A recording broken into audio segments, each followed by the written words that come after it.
காலரூபிணி ஞானமோகினி மாறி என்று வரும் ஆயே நாதி என்று உனை நாடி வந்த மகன் சொல்லும் வார்த்தையினை கேளே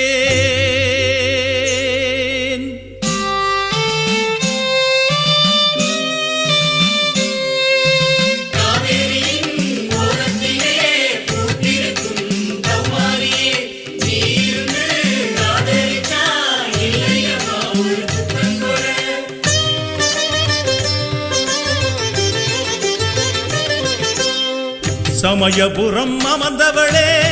சாம்பிராணி வாசகியே அபயமென அழுத குரல் ஆத்தா உனக்கு கேட்கலையோ சமயபுரம் அமர்ந்தவளே சாம்பிராணி வாசகியே அபயமென அழுத குரல் ஆத்தா உனக்கு கேட்கலையோ என் மனசு என்ன கொள்ளிடமோ வரும் துயரமெல்லாம் தாங்கிடுமோ யாரிடத்தில் இதை நான் சொல்வேன் கதியே நீதான் மகமாயி என் குறையினை கீரடி திரிசூலி